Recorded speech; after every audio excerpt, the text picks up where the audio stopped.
दोस्तों, मेरे प्यारे भगवत प्रेमियों, जैसा कि आप लोगों को ज्ञात है कि भक्ति अभ्युदय चैनल के माध्यम द्वारा आप लोगों को धार्मिक कथाएं सुनाई और बताई जाती है, तो आप लोगों के बीच में मैं एक ऐसी कथा लेकर फिर से उपस्थित हुआ हूं।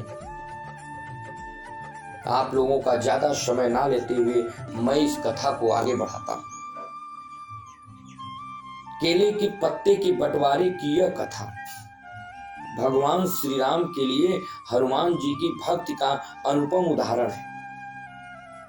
भगवान राम लंका विजय के बाद हनुमान जी और पूरी वानर सेना के साथ अयोध्या पहुंचे। वहां इस खुशी में एक बड़े भोज का आयोजन हुआ, जिसमें सारी वानर सेना आमंत्रित थी।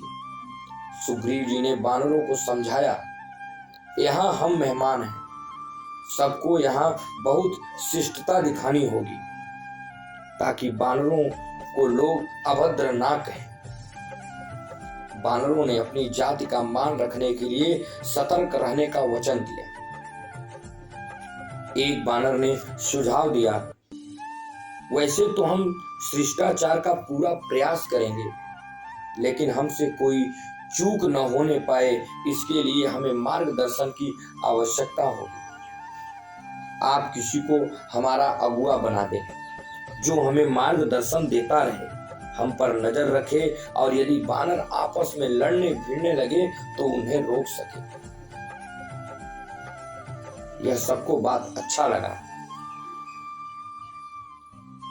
सुग्रीव के सभा में यह पारित हुआ कि इस संगठन का हनुमान जी अगुआ बनेंगे। भोज के दिन हनुमान जी सबके बैठने आदि का इंतजाम करने लगे। व्यवस्था सुचारू बनाने के बाद वह श्री राम के पास पहुंचे।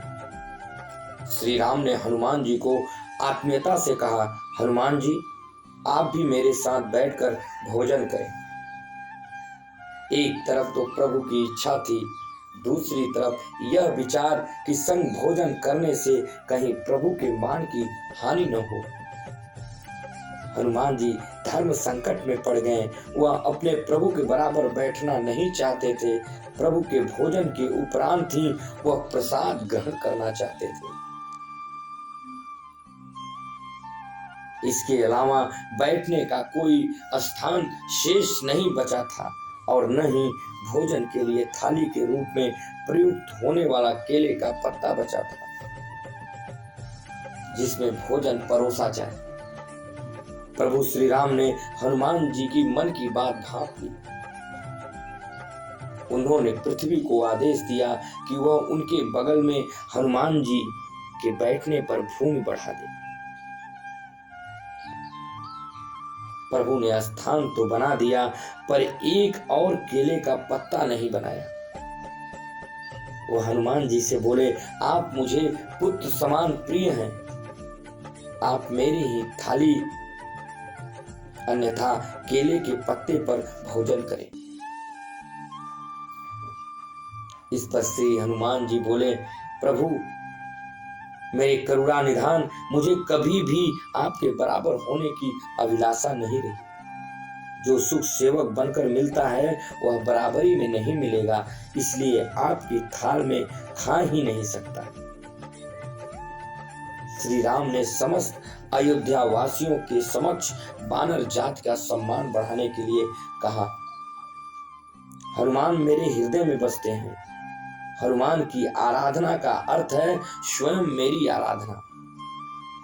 यदि कोई मेरी आराधना करता है लेकिन हनुमान की नहीं, तो वह पूजा पूर्ण नहीं होगी।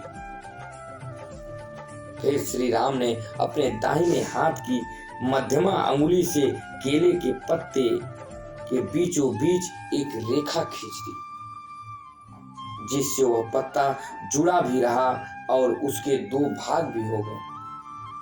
इस तरह भक्त और हनुमान दोनों के भाव रह गए। श्री राम की कृपा से केले का पत्ता दो भाग में बट गया। भोजन परोसने के लिए केले के पत्ते को सबसे शुद्ध माना जाता है। शुभ कार्यों में देवों को भोग लगाने में आज भी केले के पत्ते का प्रयोग होता है। अब हमें आज्ञा दीजिए, अब अगली कथा में हम आप लोगों के बीच में फिर से उपस्थित होंगे। तब तक के लिए जय श्री राम, जय सनातन धर्म।